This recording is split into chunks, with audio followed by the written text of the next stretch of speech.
Indonesia punya banyak pahlawan, tapi ada satu nama yang sering disebut misterius. Sosoknya bagai bayangan, muncul dan menghilang di balik layar panggung sejarah. Namanya Ibrahim, tapi dunia lebih mengenalnya sebagai Tan Malaka.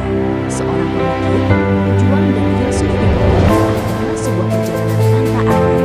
Kita mulai dari tahun 1897, di sebuah negara kecil di Sumatera Barat. Seorang anak laki-laki bernama Ibrahim dilahirkan.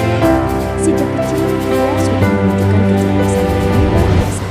Cerdas, kritis, dan haus akan ilmu. Bakatnya ini membawanya ke sebuah pelajaran besar.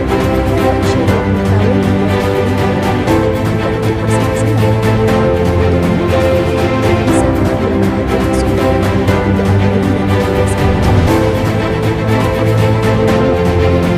bukan untuk bersenang-senang, di sana ia melihat langsung bagaimana keadilan dan kebiasaan. Ibrahim yang semula hanya seorang pelajar, kini berubah menjadi seorang revolusioner. Pulang ke tanah air, hatinya bergelora. Ia tak ingin jadi bagian dari birokrasi kolonial. Ia memilih jalur lain. Ia mendirikan sekolah-sekolah rakyat. Tujuannya bukan hanya mengajar membaca dan menulis, tapi juga menanamkan kesadaran, mengobarkan semangat perlawanan. Keberadaannya dengan cepat menarik perhatian pemerintah Belanda. Suara-suara kritisnya terlalu berbahaya. Mereka menganggapnya ancaman. Tak butuh waktu lama, Tan Malaka pun menjadi target utama. Inilah babak paling epik dalam hidupnya.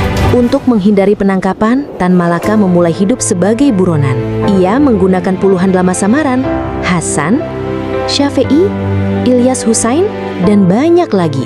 Dari satu negara ke negara lain, ia terus bergerak. Singapura, Filipina, Thailand, hingga Tiongkok. Ia bukan hanya bersembunyi, tapi terus berjuang. Ia menggerakkan perjuangan, menulis buku-buku revolusioner, dan membangun jaringan internasional untuk kemerdekaan Indonesia.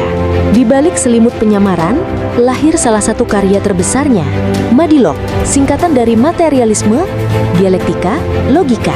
Sebuah buku yang menjadi panduan berpikir bagi para pejuang. Setelah proklamasi kemerdekaan, Tan Malaka kembali diam-diam ke tanah air.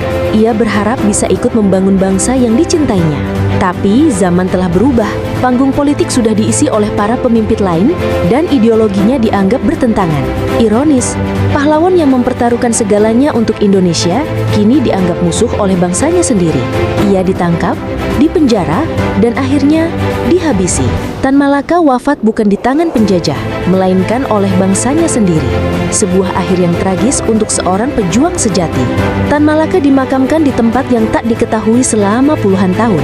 Ia hidup sebagai bayangan dan pergi sebagai misteri. Tapi pemikiran dan perjuangannya tak pernah mati. Ia mengajarkan kita bahwa berjuang itu butuh akal dan hati, bahwa kemerdekaan sejati bukan hanya lepas dari penjajah, tapi juga bebas dari ketidakadilan. Ia adalah filsuf jalanan, pahlawan tanpa wajah, dan pemikir yang menggetarkan. Ia adalah Tan Malaka, dan kisahnya akan terus hidup selamanya.